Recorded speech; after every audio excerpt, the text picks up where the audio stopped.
Praise the lord. దేవునికి స్తోత్రములు కలుగును గాక.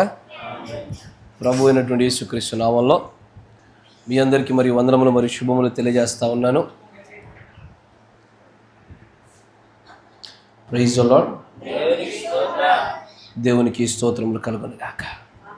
మనం సమయాన్ని సద్వినియోగపరుచుకునేలాగున మన పరిశుద్ధ గ్రంథాన్ని తెరిచి మత్తయి సువార్త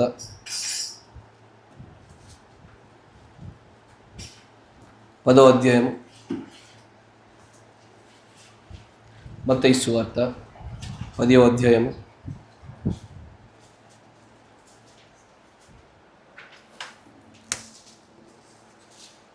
సరికూర్చో.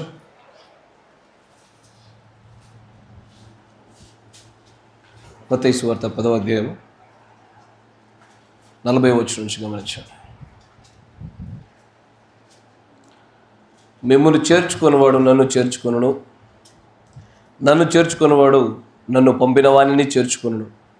ప్రవక్త అని ప్రవక్తను చేర్చుకునేవాడు ప్రవక్త ఫలము పొందును. నీతిమంతుడని నీతిమంతుని చేర్చుకునేవాడు నీతిమంతుని ఫలం పొందును. మరియు శిష్యుడని ఎవడు ఈ చిన్నవారిలో ఒకనికి గిన్నెడు చన్నీళ్ళు మాత్రము త్రాగనిచ్చునో వాడు తన ఫలము పోగొట్టుకొనడని నిశ్చయముగా మీతో చెప్పుచున్నాను. అట్లాగే 2వ దినవృత్తాంతుల గ్రంథము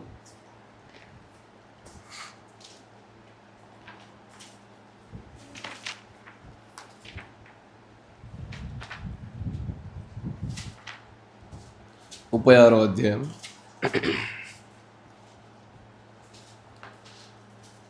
15వ వచనం. 2వ దినవృత్తాంతముల గ్రంథము 36వ అధ్యాయము 15వ వచనం. 2వ దినవృత్తాంతముల గ్రంథము 36వ అధ్యాయము 15వ వచనం. వారి పితరుల దేవుడైన యెహోవా తన జనుల యందును తన నివాస స్థలమందును కటాక్షము గలవాడై వారి యొద్దకు తన దూతల ద్వారా వర్తమానం పంపుచూ వచ్చెను. ఆయన పెందల కడ లేచి పంపుచూ వచ్చినను వారు దేవుని దూతలను ఎగతాళి చేయుచు ఆయన వాక్యములను తృణీకరించుచు ఆయన ప్రవక్తలను హింసించుచు రాగా నివారింప శక్యము కాకుండా యెహోవా కోపము ఆయన జనుల మీదికి వచ్చెను. ఆయన వారి మీదికి కల్దీల రాజును రప్పింపగా అతడు వారికి పరిశుద్ధ స్థలముగానున్న మందిరంలోనే వారి యవనులు ఖడ్గము చేత సంహరించెను. అతడు యవనుల యందైనను యవతుల యందైనను ముసలివారి అందైనను నెరసిన వెంట్రుకల గారి వారి అందైనను కనికరింపలేదు. దేవుడు వారిని అందరినీ అతని చేతికి అప్పగించను. దేవునికి స్తోత్రములు కలుగును గాక. మీరున్న చోటే తలలో ఉంచండి, కళ్ళు మూసుకొని చిన్న ప్రార్థన చేసుకుందాం. పరిపూర్ణుడా, సర్వశక్తి సంపన్నుడా, కృపామయుడా, ఇంతవరకు కూడా ప్రభువా మమ్మల్ని అందరి సజీవులుగా మీరు నిలబెట్టినారు. మేము ఈ స్థలంలోనికి ప్రభువా వ్యక్తిగతమైనటువంటి బలహీనతల చేత ఇక్కడికి వచ్చి ఉన్నాం ప్రభువా. కానీ పరిపూర్ణత అనేటువంటి ఆ స్థాయిని అందుకోవడానికి ఇష్టపడతా ఉన్నాము. అది మా వలన కాదు గనుకే నీ సహాయాన్ని మేము ఆశించి నీ మందిరంలో అడిగిడిగాం ప్రభువా. కనుక నాయన నీవు మాకు సహాయము దయచేయము. మేము పొందవలసినటువంటి ఆ సహాయము చేత మేము తండ్రి ప్రభువా సరి చేసుకోవలసిన లోటులన్నింటినీ సరి చేసుకొని నీ యందు ప్రభువా ఆ పరిపూర్ణమైనటువంటి మానవుని యొక్క స్వరూపతలుడికి మేము మలచబడులాగున మమ్మల్ని ఒక్కసారి మీ ఆత్మచేత అభిషేకించండి. చదవబడిన లేఖనంలో ఉన్న విషయంలో మేము గ్రహించలాగున మీరు నాతోనూ మాతోనూ మీరు మాట్లాడండి ప్రభువా. మమ్మల్ని దర్శించండి ప్రభువా. నన్ను కూడా మీ యొక్క అభిషేకంలో మీరు ఉంచండి. నేను కేవలం నిమిత్త మాత్రమే ప్రభువా నీ మాటలను మాత్రమే ఇక్కడ వెదజల్లడానికి నిలబడి ఉండగా నన్ను నీ నోటి బూరగా మీరు వాడుకొనమని ప్రభు అయిన యేసుక్రీస్తు నామములో ప్రార్థన చేయుచున్నాము. ఆమేన్. Praise the lord. దేవునికి స్తోత్రములు కలుగును గాక. చాలా జాగ్రత్తగా గమనించండి. మీరు ఎప్పుడైనా సరే పాతకాలంలో జరుగుతున్న కొన్ని సందర్భాలను మీరు గమనించినట్లయితే అక్కడ 2 రాజ్యముల మధ్య యుద్ధం జరుగుతున్నప్పుడు కానీ 2 రాజ్యముల మధ్య ఏదైనా వివాదం నెలకొల్పినప్పుడు కానీ వారి రాజ్యముల మధ్యలో సమాధానం కావలసినటువంటి సందర్భంలో ప్రతి రాజ్యానికి కూడా ఒక వర్తమానికుడు ఉంటాడు. ప్రతి రాజ్యానికి కూడా ఒక మెసెంజర్ అంటూ ఒక వ్యక్తి ఉంటాడు. ఇప్పుడున్నటువంటి ఈ కాలంలో కూడా మెసెంజర్స్ ఉన్నారండి. ఇప్పుడు మీరు మీరు కొన్ని న్యూస్లో మీరు చూస్తుంటారు. జయశంకర్ అని ఒక వ్యక్తి పేరు వింటూ ఉంటారు. ఇప్పుడు కొంతమందిని మీరు ఫారెన్ మినిస్టర్స్ అని వారి పేర్లు వింటూ ఉంటారు. వారందరూ ఎవరంటే ఒక దేశానికి, ఒక రాజ్యానికి సంబంధించినటువంటి మెసెంజర్స్. వాళ్ళు రాజులు కాదు, వాళ్ళకు ఏ అధికారాలు ఉండవు. కానీ ఆ రాజు ఏ రాజ్యాన్ని అయితే పరిపాలిస్తూ ఉన్నాడో ఆ రాజు యొక్క ఉద్దేశాన్ని మాత్రమే బయట ఉన్నటువంటి కొంతమంది వ్యక్తులకు కానీ రాజ్యాలకు కానీ తెలియపరచడానికి పంపబడిన వ్యక్తుల్ని మనము మెసెంజర్స్ అంటూ పిలుస్తూ ఉంటాము. ఈ రోజుకి కూడా అదే వ్యవస్థ నడుస్తూ ఉంది. ఈ రోజున మన దగ్గర నుంచి పంపించేటువంటి ఒక ఫారెన్ మినిస్టర్, అంటే విదేశాలలో మాట్లాడడానికి పంపించే ఒక వ్యక్తితో ఏ వ్యక్తి అయినా సరే అసభ్యంగా ప్రవర్తించినా లేదా అన్యాయంగా ప్రవర్తించినా, వారిపైన ఏదైనా అభియోగాలు మోపినా అది దేశం మీద మోపినట్లే. మనం పంపుతున్నటువంటి ఆ విదేశాంగ మంత్రికి ఏది చేస్తామో అది ఆ రాజ్యం పైనను ఆ రాజు పైన కూడా తిరుగుబాటు చేసినట్టుగానే ఉంటుంది. అక్కడ ఒక విదేశాంగ మంత్రిని చేర్చుకోవడం మాత్రమే ఆ దేశాన్ని చేర్చుకున్నట్లు కాదు. మీరు ఆలోచన చేయండి. ఇప్పుడు మన దగ్గర ఒక విదేశాంగ మంత్రికి ఆయన ఉన్నాడు. ఆయన పలు దేశాలకు తిరుగుతూ ఉంటాడు, అనేకమైన దేశాలకు వెళ్తాడు. అన్ని దేశాలకు వెళ్ళి మన దేశము తరపున మన దేశాన్ని పరిపాలిస్తున్నటువంటి ఆ వ్యక్తి యొక్క మాటల్ని అక్కడ అతను తెలియపరుస్తూ ఉంటాడు. ఈయన వెళ్ళిన ప్రతి చోటకి కొంతమంది వారి దేశాలకు రానివ్వరు. నార్త్ కొరియా లాంటి కొన్ని దేశాల్లోకి మన విదేశాంగ మంత్రులు ఇంతవరకు వెళ్ళలే. వాళ్ళకు ప్రవేశం లేదు, ఇంతవరకు అక్కడ రాలేదు. ఎందుకంటే వాళ్ళు చాలామంది దేశ రాజులను కానీ, అంటే ఆ దేశ అధ్యక్షులను కానీ, వారి యొక్క మెసెంజర్స్ని, వారి వర్తమానికులు కానీ వారు ఇంతవరకు కూడా అంగీకరించలే. 2, కొంతమంది అంగీకరిస్తారు. అంటే కొన్ని దేశాలకి ఈ విదేశాంగ మంత్రులు అక్కడికి వెళ్తారు, వెళ్ళి వాళ్ళు చెప్పవలసిన విషయాలు చెప్తారు. కానీ విదేశాంగ మంత్రులు చేర్చుకున్నారు, కానీ విదేశాంగ మంత్రి చెప్పిన మాటలు చేర్చుకోరు, ఆ మాటలకు అంగీకరించరు. కొన్ని చోట్ల మాత్రమే విదేశాంగ మంత్రిని చేర్చుకుంటారు. ఆ విదేశాంగ మంత్రి తీసుకొస్తున్నటువంటి ఆ కొత్త ఉద్దేశమును, సమాచారంను కూడా చేర్చుకుంటారు. ఇది సాధారణంగా జరిగేటువంటి విషయాలే. ఇదే రీతిగా దేవుడైనటువంటి యెహోవా ఎల్లవేళలా ఇశ్రాయేలుల యొద్దకి తన దూతల్ని పెందలకడనే లేపి వారిని ఎల్లప్పుడు కూడా పంపుతూనే ఉన్నాడు. ఆయన ఒక దూత వెంబడి మరొక దూతను, ఒక దూత వెంబడి మరొక దూతను, వారు మార్చుకోవలసిన విషయాలు, వారు చేర్చుకోవలసిన విషయాలు, సరిచేయబడవలసిన విషయాలు, దేవుడు తాను ఏదైతే తన ప్రియులకు, తన ప్రజలకు తెలియపరచాలనుకుంటున్నాడో ఆ విషయాలన్నిటినీ తెలియపరచడం కోసము తన దూతలు పంపుతూనే ఉన్నాడు ఆయన. కానీ ఇక్కడ ఏం జరుగుతుందో గమనించండి. కొంతమంది దూతల్నే చేర్చుకోలే, మరికొంతమంది దూతల్ని చేర్చుకున్న ఆ దూతల సమాచారాన్ని పట్టుకోలే. ఇంకొక దౌర్భాగ్యమైన విషయం ఏంటో చెప్పండి. ఈ కాలంలో, ఈ ప్రస్తుతం నడుస్తున్నటువంటి ఈ వధువు కాలం అని చెప్పబడుతున్నటువంటి ఈ కాలంలో, వధువు కాలము మరియు లవోదికి కాలము 2 సమాంతరంగా కలిసి నడుస్తూ ఉంటాయి. ఒకటి అయిపోయిన తర్వాత మరొకటి ప్రారంభమయ్యేది కాదు. ఇది లోకానికి లవోదికి కాలం నడుస్తూనే ఉంటుంది, తన ప్రియుల కోసము వధువు కాలము నడుస్తూనే ఉంటుంది. ఇది సమాంతరంగా జరిగేటువంటివి. ఇక్కడ 2 కాలాలు భూమి మీద ఏకకాలంలో జరుగుతూ ఉన్నాయి. కానీ ఇప్పుడు అతిపెద్ద సమస్య ఏంటంటే, నేడు ఈ రోజున వచ్చిన వర్తమానికుని గురించి ఈ ప్రపంచానికి అవగాహన లేదు. మరి బాధాకరమైన విషయం అని చెప్పనా, మనకే సరిగ్గా అవగాహన లేదు. నేను అనేది ఈ వర్తమానంలో ఉన్న వారికి అవగాహన లేదు. ఒకసారి నీ కొడుకును, నీ కుమార్తెను కూర్చోబెట్టి మన వర్తమానం అంటే ఏంట్రా తల్లి అని అడగండి ఒకసారి. నా మాట వింటున్నారా మీరు? లేకపోతే నీ భాగస్వామిని ఒకసారి కూర్చోబెట్టి, భార్య భర్తను కానీ, భర్త భార్యను కానీ కూర్చోబెట్టి, ఏమండి నాకు ఒకసారి వర్తమానం గురించి చెప్పండి. లేకపోతే మీ ఆవిడ్ని కూర్చోబెట్టి, అమ్మ ఇన్ని సంవత్సరముల నుంచి నువ్వు వింటున్నావుగా, వర్తమానికుని గురించి చెప్పమ్మా అని అడగండి ఒకసారి. ఈ ప్రశ్న అడగండి. ఖచ్చితంగా నేను వెళ్ళిన తర్వాత ఇది నేనేదో ప్రసంగంలో భాగంగా నేను చెప్పడంలా, ఇది మీరు ఖచ్చితంగా చేయమని నేను చెప్తా ఉన్నా. అంటే మీ పెంపకం యొక్క విలువలు, మీ కుటుంబాన్ని సంరక్షించుకొని మీ బాధ్యతలు ఎంతవరకు నెరవేర్పు జరిగాయో మీకు కనబడిపోద్ది. చాలామందికి తెలియదు అసలు వర్తమానికుడు అంటే ఏంటి, అసలు వర్తమానికుడు ఎలా గుర్తుపట్టాలా, ఆ వర్తమానికుడి పైన ఉన్నటువంటి ప్రశ్నలకు ఎలాంటి సమాధానాలు తెలుసుకోవాలి, ఈ విషయాలు ఏవి తెలియదు. చాలామందికి వీటి గురించి అవగాహన లేదు. కానీ మీరు ఒక మాట గమనించండి, దూతను తృణీకరించిన, దూతను చేర్చుకోకపోయినా, ఆ దూత తీసుకొస్తున్న సమాచారాన్ని చేర్చుకోకపోయినా, ఆ దూత వెంబడి వస్తున్నటువంటి దేవుని యొక్క మాటలు అంగీకరించకపోయినా, ఏదైనా సరే యెహోవా యొక్క నివారింప శక్యము కానీ కోపము అగ్ని వారిపైన ఉంటుంది. ఏ తండ్రి కూడా, ఏ తల్లి కూడా, ప్రేమ కలిగినటువంటి వాళ్ళు ఎవరు కూడా తమ పిల్లలు అలాంటి దేవుని యొక్క ఉగ్రతకి గురి కావడానికి ఎన్నడూ ఇష్టపడరు. ప్రతి ఒక్కరూ నా పిల్లలు ఎల్లప్పుడూ కూడా యెహోవా యొక్క అనుగ్రహం పొందాలని ఇష్టపడతా ఉంటాడు. నా భార్య కూడా దేవుని యొక్క అనుగ్రహంలో ఉండాలని కోరుకుంటాడు. ఏ భర్త అయినా కూడా, ఏ భార్య అయినా సరే, నా భర్త బహుశా శరీర సంబంధమైన బలహీనతలు కలిగి ఉండొచ్చేమో కానీ దేవుని యొక్క అనుగ్రహంలో ఎల్లప్పుడూ ఉండాలనేటువంటి ఒక ఆశలోనే ఒక నిజమైన భార్య, అంటే గుణవతి అయిన ఒక భార్య ఎప్పుడు అలాంటి ఆశలే కలిగి ఉంటుంది. కానీ సమస్య ఏంటంటే దూతలు సరిగ్గా చేర్చుకోలేదు. ఇప్పుడు ఒక మాట చెప్పండి. ఇప్పుడు నాకు విదేశాంగ మంత్రి ఒక ఉదాహరణ చూపించాను మీకు. విదేశాంగ మంత్రి ఒక దేశం చేర్చుకుంది. ఆయన 10 అంశాలపైన చర్చించడం కొరకు ఆ 10 అంశాలను పట్టుకొని ఆ దేశం దగ్గరికి వచ్చినాడు.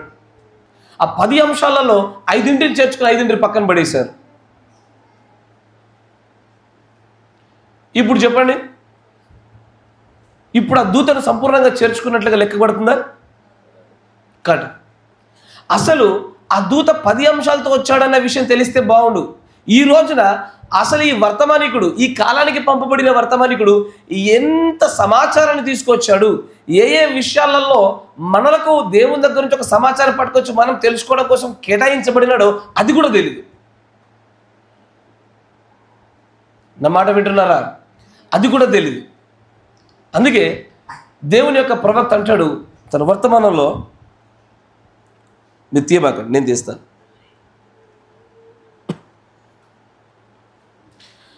వై క్రై స్పీక్, మొర్రపెట్టండి ఇలా పలుకుమనే వర్తమానంలో 87వ పేర్లు అంటాడు, men and women today will join some social standing in church, join some intellectual group. నా మాట వినండి. ఈ రోజున పురుషులు, స్త్రీలు వారు ఏదో ఒక గుంపులో చేరడానికి ఇష్టపడుతూ ఉన్నారు. వారు ఏదో ఒక తెలివి సంబంధమైనటువంటి, ఆలోచన సంబంధమైనటువంటి ఒక గుంపులో ఉండడానికి ఇష్టపడుతున్నారు వాళ్ళు. తర్వాత because they love to get in the intellectual sections when they know the spirit of God has life and moves.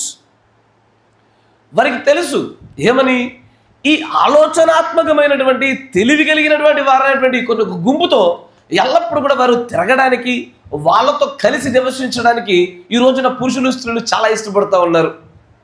కానీ వాళ్ళకి తెలుసు ఏమని, దేవుని యొక్క ఆత్మ అక్కడి నుంచి కదిలి వెళ్ళిపోయిందని. ఎక్కడి నుంచి? ఏదైతే ఇంటలెక్చువల్ గ్రూప్, ఆలోచనాత్మకమైనటువంటి గుంపు కానీ, తెలివి కలిగిన ప్రజలు అని పిలువబడుతున్నటువంటి ఆ గుంపులో నుంచి దేవుని ఆత్మ సంపూర్ణంగా అక్కడి నుంచి వెళ్ళిపోయింది. Christ is the same yesterday, today and for ever. క్రీస్తు నిన్న నేడు నిరంతరము ఏకరీతిగా ఉండేవాడు. And the way he was then and the way he is now and will be forever. ఎందుకు మాట చెప్తున్నాడంటే, ఇంతవరకు కూడా ఆలోచనాత్మకమైనటువంటి తెలివి కలిగినటువంటి ప్రజలుగా పిలువబడిన వారి దగ్గర నుంచి ఆయన ఎలాగో ఇంతకు మునుపు దూరం జరిగి ఉన్నాడో ఇప్పుడు అలాగే జరుగుతున్నాడు. ఇకపైన కూడా అలాగే దూరం జరుగుతూనే ఉంటాడు ఆయన. గమనించండి. And the messenger of God is here. దేవుని యొక్క దూత నేడు ఇప్పుడు ఇక్కడ ఉన్నాడు. అండ్ ద హోలీ గోస్ట్, పరిశుద్ధాత్మ. నా మాట వింటున్నారా? దేవుని దూత, పరిశుద్ధాత్మ నేడు ఖచ్చితంగా మన మధ్యలో ఉన్నాయి. నేను మీకు దూత తృణీకరణ అనే ఫలంను గురించి చెప్పా. ఆ వర్తమానం యొక్క కొనసాగింపు ముందు కొనసాగుతున్నాం. దాంట్లో కొన్ని విషయాలు చెప్పాను నేను మీకు. ఒక దూతను తృణీకరించడం అంటే అది యెహోవా యొక్క నివారింప శక్యము కానటువంటి కోపాగ్నికి దారితీస్తూ ఉంది. 2, తప్పిదములు చేయించేటువంటి ద స్పిరిట్ ఆఫ్ ఎర్రర్కి దారితీస్తూ ఉంది. అది తప్పటడుగులు వేయిస్తుంది. ఒకసారి తప్పటడుగులు వేయగానే ఆ తప్పటడుగులను ఒక వ్యక్తి దాచుకోవడం కోసము అబద్ధాలాడడం మొదలు పెడతాడు వాడు. నా మాట వింటున్నారా? అబద్ధాలాడడం మొదలు పెడతాడు. ఆ అబద్ధాలాడేటువంటి ఆత్మ దగ్గరికి వచ్చిన తర్వాత ఆ మనుషుడు అక్కడితో నిలిచిపోడు. నేను అది కాకుండా మరికొన్ని విషయాలు కూడా చెప్పాను. దేవుడు పంపిన దూతను తిరస్కరించడం దేనిదని కారణం చెప్పాను, గుర్తుందా?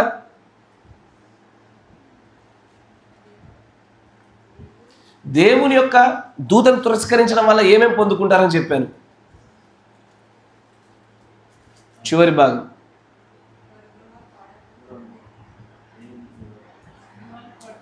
అమ్మా, ఎగ్జాక్ట్లీ.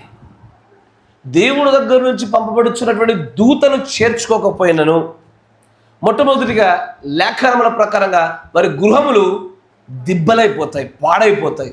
2, అన్యజనుల చేతికి వారు అప్పగించబడతారు. ఇప్పుడు మీరు చదివినటువంటి ఆ లేఖనాలు కూడా 2వ దినవృత్తాంత గ్రంథంలో మీరు గమనించండి. కల్దీయుల చేతికి అప్పగించబడ్డారు. వెంటనే ఎప్పుడైతే దూతల్ని తృణీకరించారు, వర్తమానాన్ని తృణీకరించారు, అన్యజనుల చేతికి అప్పగించబడిపోతారు వాళ్ళు. నా మాట వింటున్నారా? నేను చాలామందిని చూసా అట్లా. ఎవరైతే ఈ వర్తమానాన్ని కానీ ఈ వర్తమానికుని కానీ చేర్చుకోలేకపోయినారో వాళ్ళ యొక్క వ్యవహార శైలి మొత్తము అన్యజనులతోనే ముడిపడి ఉంటుంది.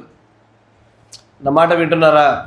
ఎల్లవేళలా అంతే. ఇక వాళ్ళు దైవ సంబంధమైనటువంటి కార్యం కూడా కార్యాలు జరిగించుకోలేరు. ఒక పాస్టర్ గారు తనకున్నటువంటి ఒక కొడుకుని దయ్యం పట్టిందని చెప్పేసి మంత్రాలు విడిపించేటువంటి ఒక వ్యక్తి దగ్గర పంపించాడు కొడుకుని. నా మాట వింటున్నారా? ఎందుకు అలాగ పంపవలసి వచ్చింది అంటే వాళ్ళు అన్యజనుల చేతికి అప్పగించబడ్డారు. వాళ్ళు వారి మధ్యలో క్రీస్తు లేడు. ఎక్కడైతే దేవుని యొక్క నివారింపశక్య కానీ ఉగ్రత వస్తుందో అక్కడికి స్పిరిట్ ఆఫ్ ఎర్రర్ వచ్చేస్తుంది, తప్పిదములు చేయించు ఆత్మ వచ్చేస్తుంది, అక్కడి నుంచి అబద్ధాలాడి చెత్త ఆత్మ వచ్చేస్తుంది. అక్కడి వరకు రాగానే నా మాట వినండి, గృహాలు దిబ్బలైపోతాయి, గృహాలు పాడైపోతాయి. ఆ తర్వాత వారు అన్యజనుల చేతికి అప్పగించబడతారు. వాళ్ళ జీవన శైలిలో ఏదైనా ఒక అడుగు ముందుకెళ్ళాలంటే వాడికి దేవుడు కానీ దైవ సంబంధమైన ప్రజల వల్ల కానీ ఇసమంత లాభం కనపడదు. నా మాట వింటున్నారా? దేవుడు కానీ దేవుని యొక్క ప్రజల వల్ల కానీ ఒక ఇసమంత లాభం కూడా కనిపించదు వారికి. వారి వెంటనే అన్యుల యొక్క ఆశ్రయంలోకి పడిపోవలసిందే, ఎందుకంటే అక్కడే వారికి సహాయం దొరికేది. కానీ మీకు మాట చెప్పనా, ఈ కాల ప్రవక్త ఒక ఉద్దేశాన్ని తను వ్యక్తపరచాలని చెప్తూ అంటాడు. నేను ఒక ప్రాంతంలో నేను అనారోగ్యంతో ఉన్నప్పుడు ఒక మంచి ఎండి లేకపోతే ఒక చాలా ఫేమస్ డాక్టర్ అయి ఉండి అతని దగ్గరికి వెళ్తే రోగం ఖచ్చితంగా హఠాత్తుగా అక్కడికక్కడే దాన్ని బాగుపడిపోతాను అని తెలియపరచబడినప్పుడు అదే పట్టణంలో మరి ఒక చోట ఒక క్రైస్తవుడై ఉండి దేవుని పైన ఆధారపడి ఉండి అరకొరగానే మధ్యస్థంగానే వైద్యాన్ని ఇచ్చే డాక్టర్ ఉంటే నేను ఆ డాక్టర్ని ఎన్నుకుంటానని చెప్పాడు ఆయన. ఏ డాక్టర్ని? ఇంటెలెక్చువల్గా ద మోస్ట్ ఇంటెలిజెంట్ డాక్టర్ని నేను ఎన్నుకోను. ఎవరైతే దేవుడి పైన ఆధారపడి అరకొరగా వైద్యం చేస్తాడో అతని దగ్గరికి నేను వెళ్తానని చెప్పాడు ఆయన. ఎందుకంటే he will give the treatment by faith అన్నాడు ఆయన. ఆయన విశ్వాసం పైన వైద్యం చేస్తాడు. కానీ నేడు మనం అట్లా నడవమండి. మన పరిస్థితి అట్లా ఉండదు, మన పరిస్థితి అట్లా ఉండదు. కాకపోతే ఏంటంటే ఎవరైతే దేవుడి యొక్క సహాయాన్ని కోల్పోతారో, దేవుడి యొక్క ప్రజల సహాయాన్ని కోల్పోతారో వారు ఎల్లవేళలా అన్యజనుల యొక్క కాళ్ళ దగ్గర పడి చావాల్సిందే. ఒక పాస్టర్ తన కొడుకులో ఉన్న దయ్యాన్ని పోగొట్టడానికి మాంత్రికుని దగ్గర జోగాడినట్టు మన పరిస్థితి అంతే. ఎప్పుడైతే ఒక అన్యజనులను మనం ఆశ్రయించడం మొదలుపెట్టామో దాని అర్థం తెలుసా? ఇకబోద్. నా మాట వింటున్నారా? ప్రభావం కోల్పోయింది, మనలో నుంచి ప్రభావం వెళ్ళిపోవడం వలనే. అందుకే కదయ్యా ఇప్పుడు సౌలులో ప్రభావం కోల్పోవడాన్ని బట్టే కర్ణ పిశాచి దగ్గరికి వెళ్ళవలసి వచ్చింది. యెహోవా అతన్ని ఎడబాయను గనుక. ఎప్పుడైతే ఒక వ్యక్తిని కానీ యెహోవా ఎడబాస్తాడో ఆ వ్యక్తికి యెహోవా దగ్గర నుంచి సహాయం దక్కదు. ఇంకా యెహోవా దగ్గర సహాయం దక్కదంటే దాని అర్థం ఏంటిది? యెహోవా దూత వలన కూడా దక్కదు. అప్పుడే కదా సమూయేలు అంటాడు, సౌలా యెహోవాయే నేను ఎడబాసిన తర్వాత నేనేం చేస్తాను నీ పట్ల? నేనేం చేయలేను.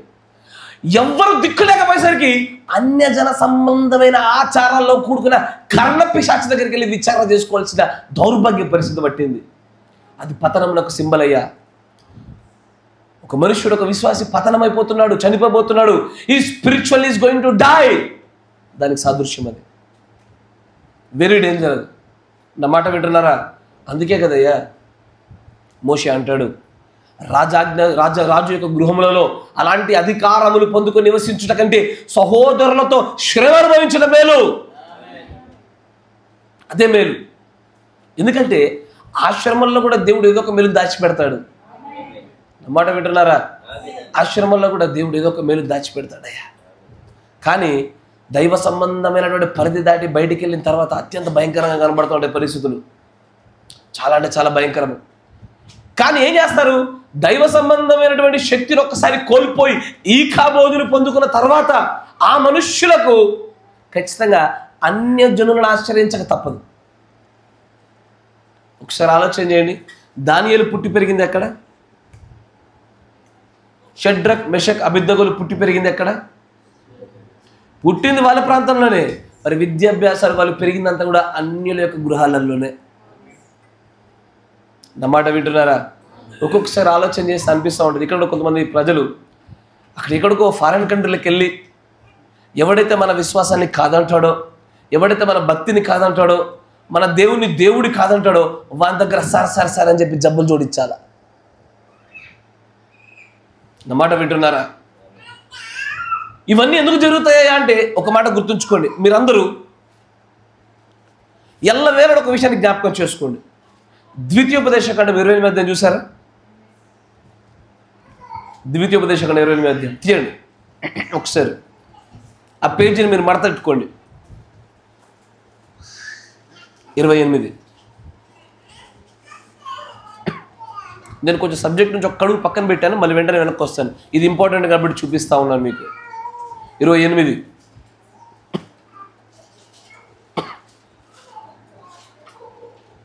ఏముంది?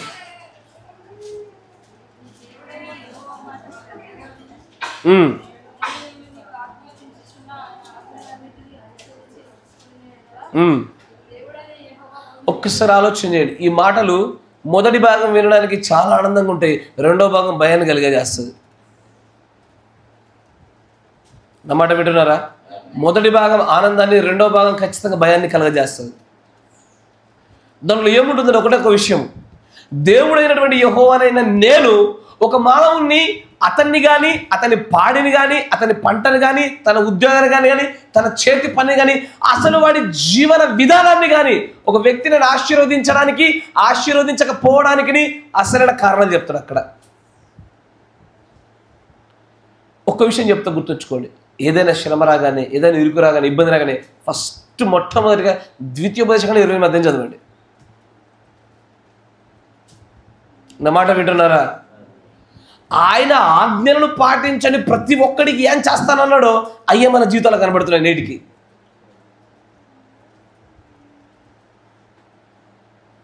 అవి కొత్త నిబంధనలు ఆజ్ఞలు ఉన్నాయా? కొత్త నిబంధనలు ఆజ్ఞలు ఏంటి? నూతనమైన నిబంధనలు ఆజ్ఞలన్నీ? పాత నిబంధనలు ఆజ్ఞలన్నీ?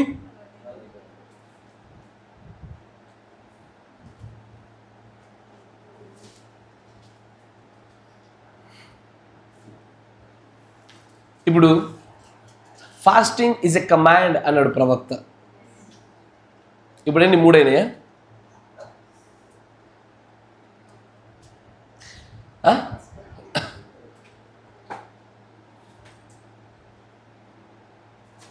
దేవుడు చేవ్రాతి చేత రాయించిన ఆజ్ఞలు 10. ఆ 10ంటిని 2 కుదించాడు. కానీ బైబిల్లో 10 ఆజ్ఞలు 2 ఆజ్ఞలు కాదు, బైబిల్ మొత్తం ఆజ్ఞలే. కొత్త నిబంధనలో దగ్గర 1050 ఆజ్ఞలు ఉన్నాయి. నమాట వింటున్నారా? 1050 దాదాపుగా. నేను దాదాపు లెక్క చెప్తున్నా, ఇంకా ఎగ్జాక్ట్ లెక్క కాదు. 1050. ఇదిగో ఇది చేద్దాము, ఇది చేయకూడదు, వీటి విషయంలో జాగ్రత్తగా ఉండండి, వీటిని ఆశించండి అని చెప్పుచున్న ప్రతిదీ ఆజ్ఞే. ఆజ్ఞ అంటే ఏంటి చెప్పండి? సరే, ఒక ఆజ్ఞ, ఉదాహరణకు ఒక ఆజ్ఞ ఎలా ఉంటుందో చెప్పండి ఒక మారు.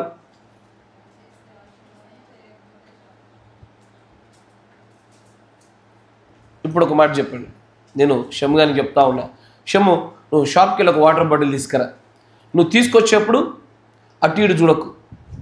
నువ్వు తీసుకొచ్చినాక డైరెక్ట్గా నేరుగా ఆ బాటిల్ తీసుకొచ్చి నాకు మాత్రం ఇవ్వాలి. ఇప్పుడు నేను వానికి ఎన్ని ఆజ్ఞలు ఇచ్చా?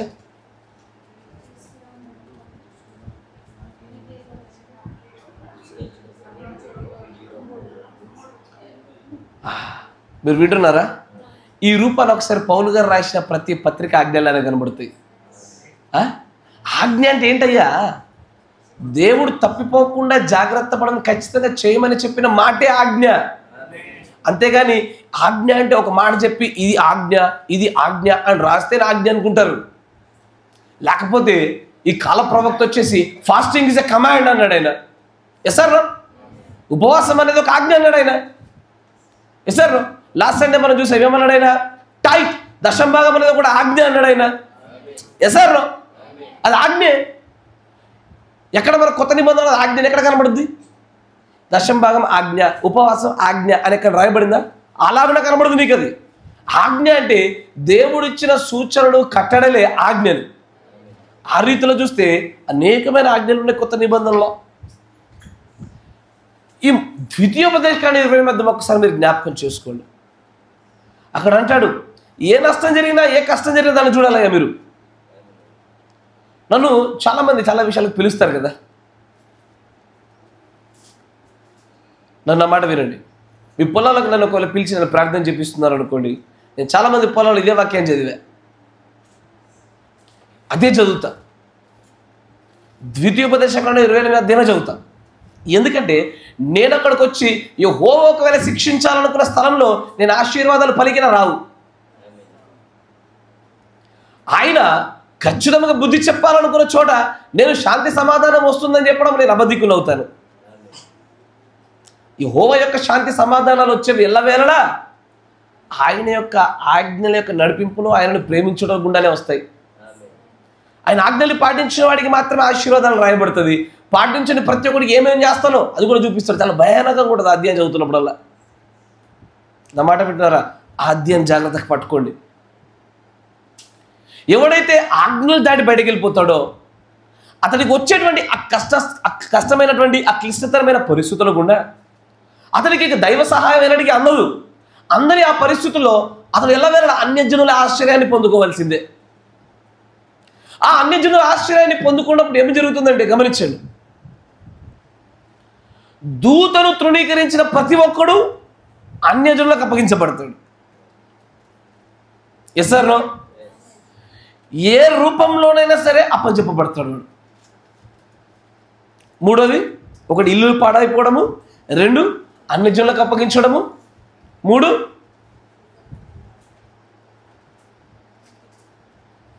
అయ్యా ఇప్పుడు పోయిన వర్తమానం అవే రాసుకున్నారా? 2 రాశారు. God bless you. గుర్తుంచుకోండి, అది మరణం. మొర్రపెట్టనేలా పలుకు అనే వర్తమానంలో చెప్తాడు. ఇది చూడండి, దాన్ని అంటాడు to reject it is death. దూతను కానీ దూత యొక్క వర్తమానమును కానీ తృణీకరించడము, దాన్ని మరలగొట్టివేయడము, దాన్ని అంగీకరించకపోవడం అనేటువంటిది అది ఖచ్చితంగా మరణమే. And to receive it is life. దాన్ని అంగీకరించడము జీవమై ఉన్నది. నా మాట వింటున్నారా? అయ్యా నేను మరలా చెప్తున్నా మీకు, ఈ దూత అనే పదాన్ని మీరు గట్టిగా పట్టుకోండి. మొట్టమొదటిగా దేవుని యొక్క దూతలు ఎవరు చెప్పినా అంటే ఆ మెసెంజర్స్, ఆ వర్తమానాన్ని చేరవేయడానికి వాడబడింది దేవదూతలు. ఫస్ట్ టైం అది వింటున్నారా? మొట్టమొదటిగా వాడబడిన దేవదూతలు ఒక వర్తమానాన్ని చేరవేయడం కోసం వాడబడినారు. ఆ తర్వాత ప్రవక్తలు వాడబడినారు. కరెక్టేనా? నేటికి కూడా ఒక ప్రవక్త వాడబడినాడు. కానీ now the age of the profits is closed. కాలాలకు పంపబడేటువంటి ప్రవక్తల యొక్క కాలం ముగిసిపోయింది. ఇప్పుడు ప్రవచన వరం వల్ల ప్రవక్తలే ఉంటారు, కానీ కాలానికి పంపబడే ప్రవక్తలు లేరు. ఇక ఇప్పుడు లేరు, వధువుకి లేరు. కాబట్టి దేవుని ప్రవక్త అన్నాడు, ఇప్పుడు సంఘ కాపరే ప్రతి సంఘానికి దూత. నా మాట వింటున్నారా? సంఘానికి సంఘ కాపరే దూత. దేవుడు తన వర్తమానాలని తన ప్రియులకు తన ప్రజలకు చేరవేయటంలో రకరకాల ఒక్కొక్క కాలంలో ఒక్కొక్క వ్యక్తిని వాడుకుంటూ వస్తున్నాడు. నా మాట వింటున్నారా? ఇప్పుడు అంటాడేమని? To receive the messenger of God. దేవుని యొక్క దూతను చేర్చుకోవడము జీవమై ఉన్నది. అదే దూతను తృణీకరించడము ఏమై ఉన్నది? ఏమై ఉన్నదిరా? మరి అందరితో పాటు కలిసి చెప్పవే, ఇటు పెట్టి పక్కకు చూస్తున్నావే. ఏమై ఉన్నది? మరణమై ఉన్నది. Praise the lord. అక్కడ అంటాడు, నా మాట మంచిగా వినండి, జాగ్రత్త. నీకు మరలా సూత్రం చెప్తున్నా, వినండి. నేను మీకు ఒక 10 రూపాయలు ఇస్తే మీకు 10 రూపాయల లాభము, 10 రూపాయలు ఇవ్వకపోతే ఏ లాభము లేదు. కరెక్టేనా? నేను మీకు 10 రూపాయలు ఇచ్చాను అనుకోండి, 10 రూపాయల లాభము, 10 రూపాయలు ఇవ్వకపోతే ఏ లాభము లేదు. కానీ దేవుడి దగ్గర ఆ సూత్రం లేదు. దేవుడు 10 రూపాయలు ఇచ్చాడు అనుకోండి, తీసుకుంటే లాభము. ఆ 10 రూపాయలు తీసుకోకపోతే 100 రూపాయలు నష్టం. నా మాట విన్నారా? దేవుడు సూత్రం వేరు. దేవుడు ఒక దూతను పంపించాడు అనుకోండి, మీకు జీవం అంగీకరిస్తే, అంగీకరించకపోతే జీవం లేకపోవడం ఉండదు, మరణమే. అంటే నేరుగా నష్టమే. అది ఇంకా లాభం లేకపోవడం ఉండదు, లాభము లేదా డైరెక్ట్గా మరణమే. అది దూత దగ్గర దేవుడు పెట్టిన నియమాలు. దేవుడు తన దగ్గర నుంచి పంపించినప్పుడు దూత లెవెల్లో ఎప్పుడు ఇదే విషయం ఉంటుంది. చేర్చుకుంటే ఓకే. ఇప్పుడు గవర్నమెంట్ ఒక పథకం ఉంటుంది, అయ్యా నువ్వు తీసుకున్నావు అనుకో లాభము, తీసుకోకపోతే నీ జీవనాన్ని నువ్వు కొనసాగించినట్లు, అంతేనా? కానీ నువ్వు తీసుకోకపోతే కూడా నువ్వు ఖచ్చితంగా దానికి రుసుము చెల్లించాలా, ఫైన్ కట్టాలనుకో. ఆ యొక్క గవర్నమెంట్ ఏమంటావు అప్పుడు నువ్వు? మా ఇష్టం, ఆ పథకాన్ని తీసుకోవాలో తీసుకోకూడదు మా ఇష్టం కదయ్యా. దేవుని దగ్గర అంటే చెల్లుబాటు కాదయ్యా. ఆయన ఒక దూతను పంపించినాడు, చేర్చుకున్నామా మంచిది, చేర్చుకోలేదా నష్టము, మరణమే. తర్వాత చూడండి, తర్వాత మరొక వర్తమానం అంటాడు. 7th week of Danielలో 145 పేర్లు అంటాడు. Now we find out in this age. ఇప్పుడు మనం కనుగొనినట్లయితే ఇప్పుడు ఈ కాలంలో, ఈ యుగంలో దెర్ ఇస్ ఎ స్టార్, అక్కడ ఒక నక్షత్రం ఉన్నది. As we have there we have a star, a messenger who have a person, a message that goes forth to the age. ఈ రోజున మనకు నక్షత్రం ఉన్నది. ఆ నక్షత్రం ఏదో కాదు ఒక వర్తమానికుడు. ఆ వర్తమానికుడు ఒక వర్తమానం ఉన్నది. ఆ వర్తమానికుడి యొక్క వర్తమానము ముందుకు బయలువెళుతా ఉన్నది. ఇప్పుడు చూడండి ఏమంటాడు.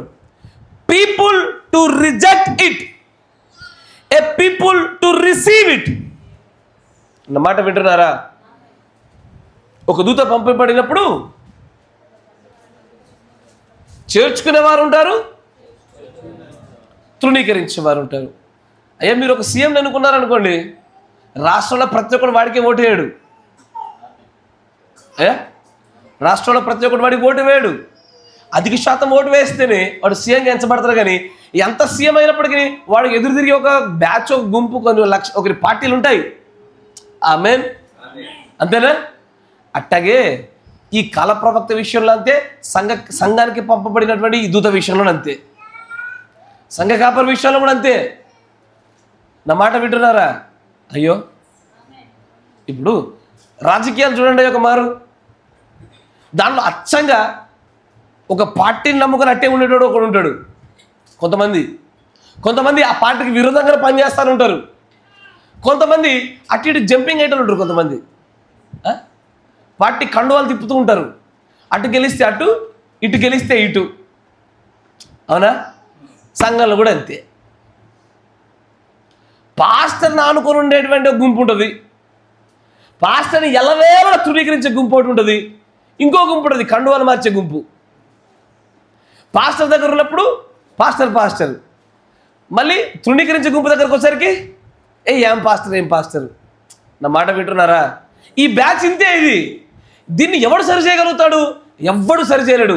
ఆ కనకనలాడు అగ్ని సరి చేస్తుంది ప్రతి ఒక్కరిని. అగ్ని సరి చేసేది. ఎందుకంటే 3 రకాల విశ్వాసులు ప్రతి సంఘంలో ఉండవలసిందే. నా మాట వినండి. దాంట్లో మొదటి రకమైనటువంటి విశ్వాస రకమైన గుంపు మాత్రమే ఎత్తబడేది. వేషధారులు కానీ అవిశ్వాసులు కానీ ఎన్నటికి ఎత్తబడరయ్యా. అసాధ్యము. దేవుని లేఖనాల ప్రకారంగా ఎన్నటికి జరగదు, చోటు చేసుకోదు కూడా. విశ్వాసమైనటువంటి ఆ విశ్వాస గుంపులో ఉన్నప్పుడు మాత్రమే ఎత్తబడేది. Praise the lord. ఆయన అంటాడు ప్రతి చోట ఆయన గతకాలం అంతటిని చూసుకుంటూ వస్తున్నాను కదా, ఎల్లవేళలా ఒక దూతని పంపిస్తున్నప్పుడు అంటాడు. మరొక చోటి మాట అంటాడు, గమనించండి. What shall I do with this Jesus? ఈ యేసు నేనేమి చేస్తున్నానే వర్తమానంలో 73 పేర్లు అంటాడు. Now we find him now before the Pilate ఎదురు మనం చూస్తున్నాము. Thoroughly approved to identified to the time our church by the messenger of the time. నా మాట వినండి. They had been given a chance to see and believe, but they rejected it. What did they reject it? Many of them wanted to believe that, but their traditions, not the people, but their traditions. నా మాట వినండి. దేవుని దగ్గర నుంచి పంపబడుతున్నటువంటి ఒక దూతను ధృవీకరించడానికి అసలైన సమస్య చెప్తున్నాడు ఆయన. ఒక దూతను గుర్తెరగాలి అంటే దేనిని బట్టి ఒక మానవుడు గుర్తెరగలుగుతాడు? లేఖనమును బట్టే. By the word of God he will be tested. ఒక సేవకుని పెట్టుకుని ఆ సేవకుని వాక్యం చేత మనం పరిశీలించమా అసలు వీడు సేవకు అనుగుణుడేనా కాదా?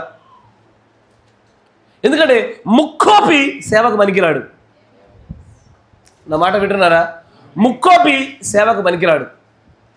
ఏకపత్ని వ్రతుడే సేవకు పనికి వచ్చేది.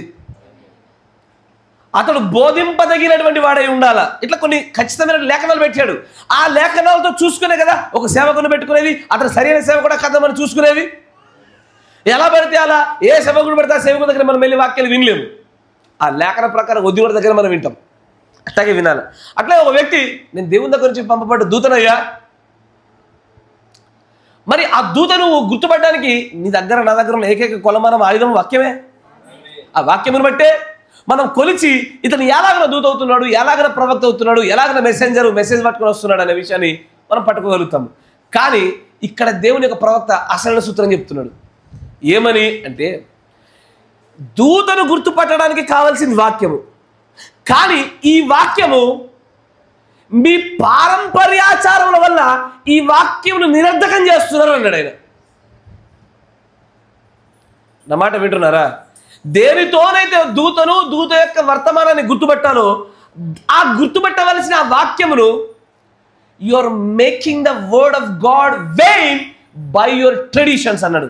బైబిల్లో ఉన్న మాటేనయ్యా. దాన్నే ప్రవర్తించుకోవచ్చు అంటాడు. ఏమని? So many of them wanted to believe. చాలా మంది నమ్మడానికి ఇష్టపడుతున్నారు.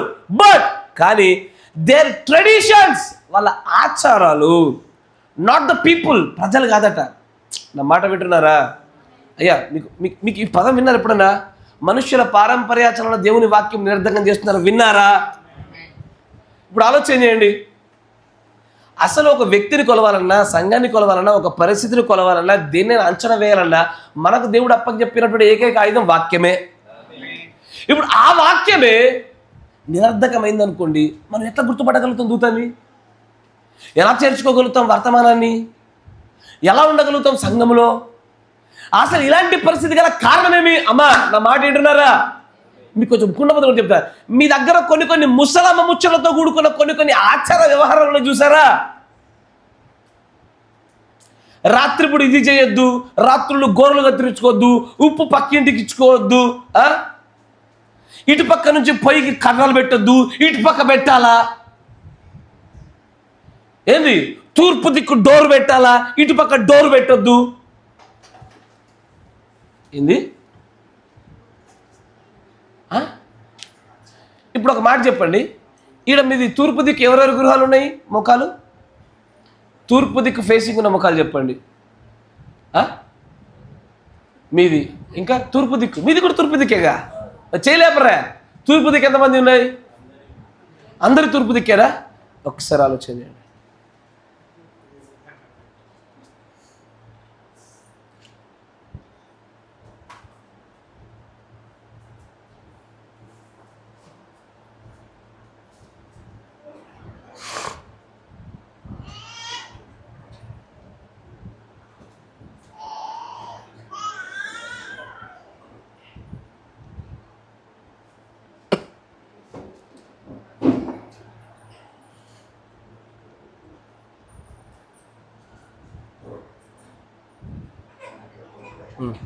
ఇటు రండి, రండి చెప్తా, నిలబడండి. ఇప్పుడు అందరిది ఇట్లాగే ఉంటుందా? ఇట్లా ఉంటుంది కదా. అయ్యా తూర్పు ఎటుంది? ఈస్ట్ ఎటుంది? తూర్పు క్రాస్లు ఉన్నాయి. అసలు ఈ గ్రామంలో తూర్పేట తెలుసా? ఇటు తూర్పు. పొద్దున్న లేచిన కోసం సూర్యుని చూడుర్రి. ఒకసారి మీ ఫోన్లో కంపాస్ అని ఉంటుంది, ఆన్లైన్లో కంపాస్ ఇటు పెట్టుకొని చూడుర్రి. ఇక్కడ ఎవడు తూర్పు కాదు, అది సౌత్ ఈస్ట్. అది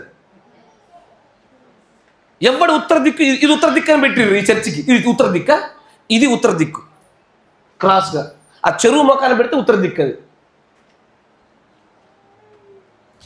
మీరు మీ వంశ పారంపర్యాచారాలు ఆ చేసే దొంగ పనులు సక్క అయిపోతుంది. మళ్ళా నేను అనేది ఏంటంటే, ఆ వాడే పిచ్చి ఆచారం అన్న మంచిగా వాడకపోతేవిగా. గటు తూర్పు అయితే గిటు పెట్టి తూర్పు అంటవే, అంతే కదయ్యా. చేసే లంగ పని మంచిగా ఏమంటాడు కేసీఆర్.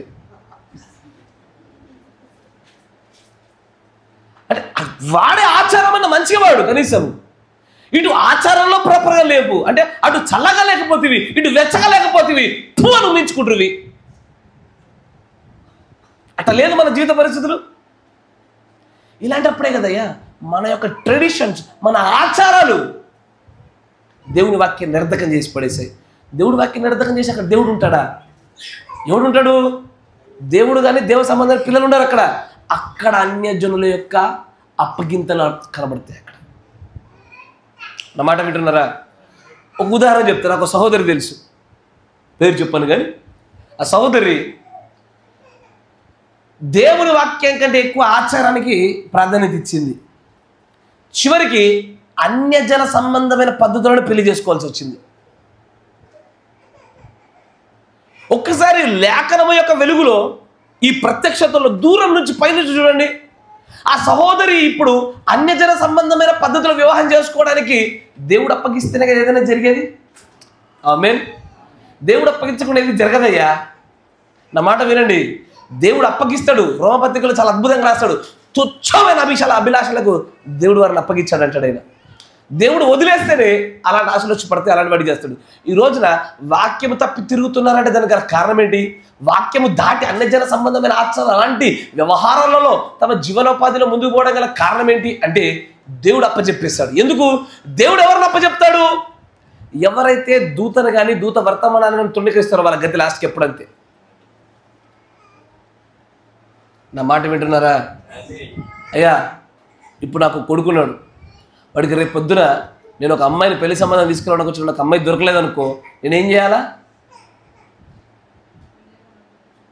నెక్స్ట్ సంఘశాఖలు ఎత్తుకాలా? అక్కడ దొరకకపోతే ఎక్కడ ఎత్తుకాలా? చివరికి పెళ్ళైతే అవుతుంది, పెళ్ళి కాకుండా ఎండిపోద్ది అయ్యా. కానీ వాడి యొక్క జీవనోపాధి విషయంలోను, ఆరోగ్య విషయంలోని, వాడి యొక్క గర్భఫల విషయంలోను, భూఫల విషయంలోను వాడు ఎదుర్కొనే శ్రమలు చూసినప్పుడల్లా వెనక్కి తిరిగి నన్ను పట్ట పన్ను కొరుకుతాను నన్ను చూసేవాడు. ఏమని? ఏలా నా జీవితాన్ని పాడు చేసి ఇవని. నా మాట వింటున్నారా? Praise the lord. లేకపోతే కాసేపు అబ్రహాం స్టోరీ చెప్పి ముగిద్దునా? రియాలిటీలో చెక్ చేసుకునే విషయాలు కావాలయ్యా మనకి. నాకు ఈ వర్తమానం వింటున్నప్పుడు అనిపించింది, ఎందుకని ప్రభు కేవలం ఈ వర్తమానంలో ఉన్న వారికి మాత్రమే ఎవరైతే నిజంగా దూతలు చేర్చుకుంటున్నారో వారిని కాకుండా మిగతా వారందరినీ నరకాన్ని తీసుకెళ్తారని ఖచ్చితంగా చెప్పేశాడు ఆయన. ఒక వ్యక్తి నరకానికి వెళ్ళడానికి ఏ ఏ క్రియలు ఉంటాయో ఆ క్రియల్ని దేవుడు ఎలాగో అప్పచెప్పుతున్నాడో పరిశీలన చేస్తూ ఉంటే బైబిల్ మొత్తంలో కనబడతా ఉంది. ఎక్కడెక్కడ దూతను తృణీకరించారో వాళ్ళు they are going in to the vain affections అంటాడు. ఒకసారి చూపిస్తాం, మన రోమపత్రిక చూడండి.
చూడండి, దేవుణ్ణి దైవత్వాన్ని పట్టుకొని వారి గురించి చెప్తా ఉంటాడు.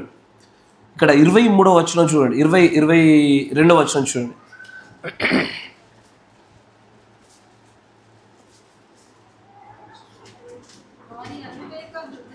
వారి అవివేక హృదయము అంధకారమాయను, తాము జ్ఞానంలో చెప్పుకొనుచు బుద్ధిహీనులు అయిపోయినారంట వాళ్ళు. ఇంగ్లీష్లో చాలా బాగుంటుంది తెలుసా, professing themselves to be wise they become fools. మాకు అన్ని తెలుసు అనుకుంటూనే ఏమీ తెలియని బుద్ధిహీనులు అయిపోయినారు వాళ్ళు, మూర్ఖులు, ఫూల్స్ అయిపోయినారు. And change the glory of incorruptible God in to the image made like to corruptible man and to the birds and the four-footed beasts and creeping things, wherefore God also gave them up to. అయ్యా నా మాట వినండి, ఇక్కడ ఒక మాట చెప్తా మీకు. అక్కడ ఏమన్నాడు, 23వ వచనం చూడండి. వారు అక్షయుడకు దేవుని మహిమను క్షయమగు మనుష్యుల యొక్కయు పక్షుల యొక్కయు చతుష్పాద జంతువుల యొక్కయు పురుగుల యొక్కయు ప్రతిస్వరూపముగా మార్చిరి. చాలు. ఈ 23వ వచనం చూసారా, ఇదే టోటల్ ఫార్మ్ ఆఫ్ ఐడాలట్రీ. అన్ని రకములైనటువంటి విగ్రహారాధన అంతటిని ఒక చోట కలిపి కూడబెట్టి ఒక చోట పెట్టేశాడు ఆయన. నా మాట వినండి, విగ్రహారాధనలో రకాలు ఉంటాయండి. నా మాట విన్నారా? విగ్రహారాధనలో రకాలు ఉంటాయి. What is idolatry? విగ్రహారాధన అంటే ఏంటిది? దేవునికి ప్రతిగా నువ్వు దేనిని ఆరాధించినా అది విగ్రహం అయిపోద్ది నీకు. అది అందుకే దేన్ని ప్రతిగా పెట్టుకునే అవకాశాలు ఉంటాయి. ఒకటి చూడండి అక్కడ మంచిగా ఉంటుంది, చూడండి కేటగిరీలు చూడండి అయ్యా, బాగుంటుంది. ఒకటి మనుషుల యొక్క, పక్షుల యొక్క, చతుష్పద జంతువుల యొక్క, పురుగుల యొక్క ప్రతిస్వరూపాలుగా మార్చారు కదా. Yes or no? మనుష్యుల యొక్క అసలు ఏదైనా సరే వీటి రూపంలో జరిగిపోతుంది. ఇప్పుడు దేవుణ్ణి ఆరాధించడం అంటే ఏంటి చెప్పండి? What is worship? What is ఆరాధన? ఆరాధన అంటే ఏంటి?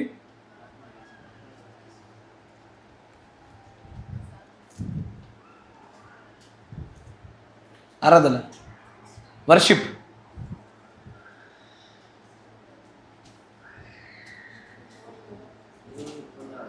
దేవుణ్ణి అంటే ఏంటిదయ్యా? అంటే కొనుక్కోవడమా? నేను అనేది నాకు ఎగ్జాక్ట్ మీనింగ్ కదా. మీరు వర్షిప్ అంటే అంతా మీరు గ్రహించాలని విషయం నాకు తెలియాలి. దేవునితో కలిసి ఆలోచించుట అన్నారా మీరు? చాలా విచిత్రంగా వినూత్నంగా చెప్పారు సమాధానము. నాకే ఆలోచన శక్తి పడింది దానిపైన. దేవునితో కలిసి ఆలోచించుట, ఎస్, ఒక స్థాయి వరకు కరెక్టే. మీరు ఎప్పుడు అట్లాంటి సమాధానం చెప్తారు? కరెక్టే, కొంతమంది కరెక్టే. నాకు మీరు ఇప్పుడు వర్షిప్ అంటే ఏంటో, ఆరాధన ఏంటో తెలియకపోతే మీరు ఆరాధన చేస్తున్నారా లేదా మీకు ఎలా తెలుస్తుంది?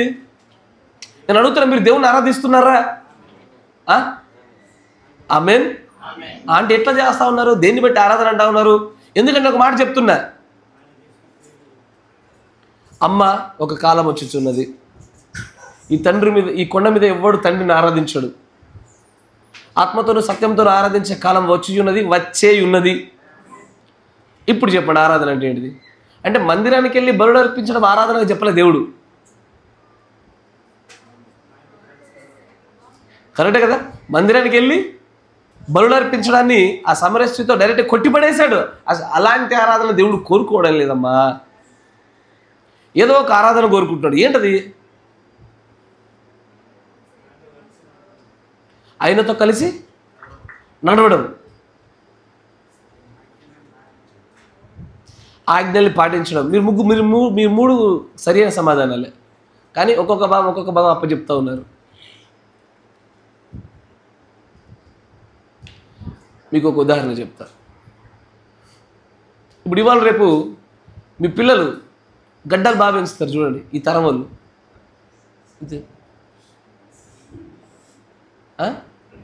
గడ్డలు బాగా పెంచుతున్నారు, కనబడుతున్నారా? ఎందుకు? ఒక 5 ఏళ్ల కింద లేని గడ్డం ఇప్పుడు ఎందుకు వచ్చింది?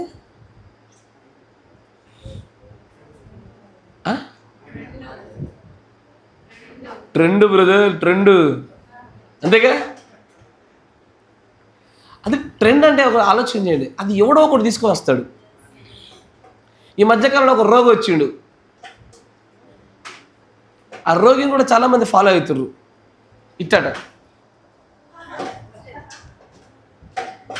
దాని మీద ఆన్లైన్లో వీడియోలు, గూని వచ్చింది దానికి. ఆ గూనిని కూడా దేవుడు, గూని అంటే దాన్ని ఏమంటాడు, ఒక దయ్యం అంటాడు దాన్ని. అనారోగ్యం అంతయు ఒక దయ్యమే, ఒక దురాత్మే. ఒక దురాత్మ కూడా ఎంత ఫేమస్ అవుతుంది చూసారా? మీరు వింటున్నారా? ఇప్పుడు ఒక బాలుడు క్రికెట్ చూస్తున్నాడు అనుకో, లేకపోతే ఒక సినిమా సెలబ్రిటీనో, ఎవడో ఒక హీరోనో, ఒక హీరోయిన్నో, ఆ హీరోయిన్ వేసుకునే ఆ చీర మంచుకుంటుంది, దాని జుట్టు మంచుకుంది, ఇట్లాంటి అనరా? నా మాట వింటున్నారా? అమ్మ నన్ను చూడరా తల్లి, నన్ను చూడాలి. ఓకే చెప్తాను, నన్ను చూడాలి. నువ్వు చాలాసార్లు ఈ మధ్యకాలంలో అటు ఇటు చూస్తున్నావు, నన్ను చూడు తల్లి. ఇప్పుడు వాళ్ళు ఏం చేస్తున్నారు, ఆ సెలబ్రిటీని, ఆ హీరోల్ని వాళ్ళు అనుకరిస్తున్నారు. కరెక్టేనా? వాళ్ళలా ఉండడానికి ప్రయత్నం చేస్తున్నారు. కరెక్టేనా? ఆడెవడో వచ్చి కొత్త బండి వేసుకుని తిరుగుతున్నాడు అనుకోండి, ఒక హీరోడు టీవీలో యాడ్లో, అట్లాంటిదే కావాలని కోరుకుంటాడు కొడుకు. కరెక్టేనా? అంటే ఏం చేస్తూ ఉన్నారు, అనుకరించే ప్రయత్నం చేస్తూ ఉన్నారు. అంటే వారిలా అవ్వాలని ప్రయత్నం చేస్తూ ఉన్నారు. వర్షిప్ అంటే అదే, దేవునిలా అవ్వడమే వర్షిప్. ఎప్పుడవుతావు ఒకటిలా? ఇప్పుడు ఈ బ్రదర్ వేసుకున్న చొక్కా నాకు నచ్చలే, అలాంటి చొక్కా నేను కోరుకుంటానా? ఎప్పుడు అలాంటి చొక్కా కోరుకుంటా? బ్రదర్ బాగుంది బ్రదర్ చొక్కా, ఎక్కడ తీసుకున్నారు? ఫ్యాబ్రిక్ కూడా చాలా అద్భుతంగా ఉంది, చూడడానికి కొత్తగా కనబడుతుంది అంటే నేనేం చేస్తున్నా, కాసేపు ఇప్పటిదాకా చొక్కా నేను చేశా, ఐఎమ్ ప్రైజింగ్ కదా, దాన్ని పొగుడుతున్నా నేను. ఎందుకంటే నేను పొందుకోవలసిన ఒక ఘనత, ఒక లక్షణం, ఒక స్వభావం అక్కడ కనబడుతుంది. దాన్ని నేనేం చేశాను, ముందు నేను దాన్ని ఘనపరుస్తూ ఉన్నా, దాన్ని నేనేం చేస్తున్నా, పొగుడుతున్నా. పొగిడి అలాంటి దానినే పొందుకునే ప్రయత్నం చేస్తా ఉన్నా. అదే వర్షిప్ అంటే. నా మాట వింటున్నారా? మొదటగా know what is God, who is God, how he is God. దేవుడు దైవత్వ లక్షణములు, దైవత్వ స్వభావాలను ఎరుగుటలో ఆరాధన మొట్టమొదటి భాగము. తర్వాత ఆ ఎరిగిన దాన్ని ఘనపరచుట ఆరాధనలో భాగము. ఆ తర్వాత అలాగున మార్చబడుట అదే అసలైన ఆరాధన. మందిరానికి వచ్చి దేవుడు గొప్ప, దేవుడు గొప్ప, దేవుడు గ్రేట్ గ్రేట్ గ్రేట్ గ్రేట్ అంటే కుదరదు. అక్కడితో ఆగిపోతుంది ఆరాధన కాదు అది. కరెక్టేనా?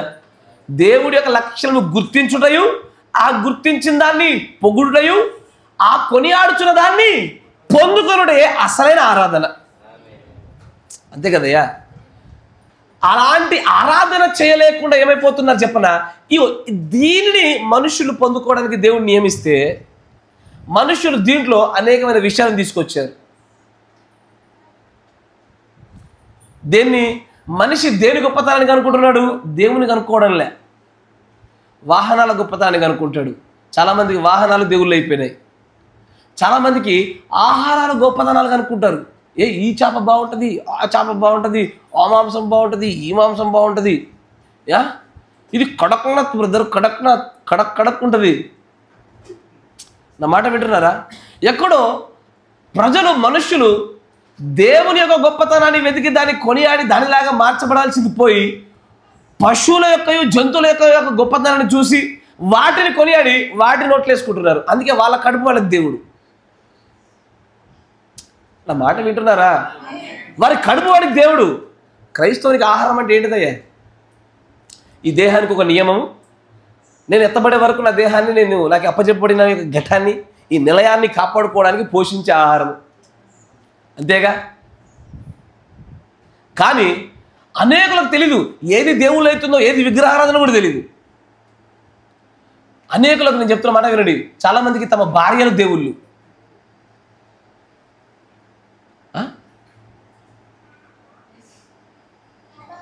ఏంది కొత్తగా చెప్పానా? ఆహాబుకి యజబేల్ దేవుడు కదా?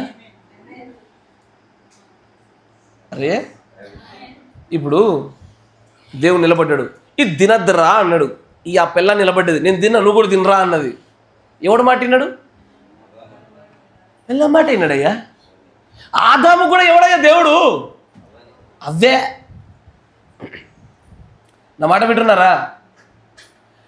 ఇప్పుడు దేవుడి యొక్క మాట విని దేవుడిలాగా మలచబోడు, దేవుడిని అనుసరించి, ఇప్పుడు మరి అన్నారు కదా, దేవునితో కలిసి నడుచుట, దేవునితో కలిసి ఆలోచించుట, ఆజ్ఞలు పాటించుట, ఇవన్నీ ఆరాధనలో భాగమే. కానీ అక్కడ ఆదాము చేసిందేంటి? అవ్వ చేసిందేంటి? దేవుడిచ్చిన సృష్టిని కానీ దేవుని కానీ పట్టించుకోకుండా చెరుపు వాని వైపు వెళ్ళిపోయి వాడందాన్ని ఏం చేసింది? అబ్బా, చూపుకు రమ్యంగా ఉంది. ఇప్పుడు ఎప్పటిదాకా చొక్కాని మెచ్చుకున్నట్టు ఆడందాన్ని మెచ్చుకుంది. ఆమె చూపునకు రమ్యమైనది గాను అందముగాను కనబడతా ఉందే అని పొగిడింది, చూసింది, దాన్ని పొందుకుంది. ఇప్పుడు దానికి అయ్యో, నా మాట మీకు వర్తమానం నేను ప్రవక్త చెప్పిన దాంట్లో చూపిస్తా. ఈ యుగ సంబంధమైన దేవత అన్న వర్తమానం ఉందా? నేను చెప్పేది కాదయ్యా, నేను ప్రవక్త చెప్పిందే చెప్తున్నాను. నేను మీకు దాంట్లో అదే చెప్తాను ఆయన. The God of this evil age కదా, ఈ యుగ సంబంధమైన దేవత అనేటువంటి ఒక వర్తమానం ఉంది. చదవండి, మీకు అర్థమవుద్ది. అది ఇప్పుడు నేను చెప్పినటువంటిగానే ఆది కాండం నుంచి ఎలాగో దుష్టుడు దేవుడు అయినా చూపిస్తాడు ఆయన. ఎందుకంటే దేవుని వెంబడించాల్సింది, దేవుని పాటించాల్సింది ఆనాటి నుంచి వాన్నే వెంబడిస్తారు, వాన్నే పాటిస్తారు. నేటికి అవే జరుగుతున్నాయి. ప్రతి సంఘంలో అంతే, ఏంటంటే మెసేజ్లో అంతే. దేవుని ఆజ్ఞలు పాటించే బదులుగా నేటికి పిల్లల మాట వినేటోళ్ళే దొరికిర్రు. నా మాట వింటున్నారా? ఈ టైంలో పాప అందరి తలకాయలు వంగుతాయి. నన్ను చూడండి, నన్ను చూడండి పిల్లకాయలు. దేవుని మాట దేవుని మాటగానే ఉండాలా. ఒక గృహంలో పురుషుడి యొక్క ఆధిక్యతే, పురుషుడి యొక్క నిర్ణయమే చోటు చేసుకోవాలా. నా మాట వింటున్నారా? ఒక స్త్రీ దగ్గరకు వచ్చి ఏదైనా మాట్లాడుతుంటే ఆగండి, నేను మా ఆయన్ని కనుక్కొని వస్తానని చెప్పాలా. ఎట్లుండదు? ఆగు, మా హోమ్ మినిస్టర్ని కనుక్కొని వస్తారు. ఎవరిని? ఎందుకంటే రేపు పొద్దున్న తిండి పెట్టదు ఆమె, రాత్రి దగ్గర రానియదామె. సిగ్గుచేటు, షేమ్ ఆన్ యూ. ఈ రోజున పరిస్థితి అదే. అసలు స్త్రీ సాతాను గాడి యొక్క హస్తంలో భయంకరమైన ఆయుధం అని ప్రవక్త చెప్పలా? అట్లా వాడబడుతున్నారుగా. అట్లా వాడబడుతున్నప్పుడు ఎలా ఉండాలా? స్త్రీ తన జాగ్రత్తలు తను ఉండాలా, పురుషుడు ఆమెను ఉంచాల్సిన ఆమె జాగ్రత్తలు ఆమెను ఉంచాలా. అట్లా లేదయ్యా. అసలు ఈ విగ్రహారాధనలు ఎంత ఘోరంగా అయిపోయిందంటే గమనించండి. ఎందుకు దీని గురించి నొక్కి నొక్కి వస్తాయని చెప్తారో చెప్పనా? తర్వాత వచ్చే స్పిరిట్ అదే. ఫస్ట్ ఏంటిది? నివారింప శక్యము కానీ యెహోవా ఉగ్రత. అక్కడి నుంచి ద ఫస్ట్ స్పిరిట్ ఏంటది? The spirit of error. కరెక్టేనా? తప్పిదములు చేయు ఆత్మ మొట్టమొదటిగా వస్తుంది. కెమెరా అడ్జస్ట్ చేయి.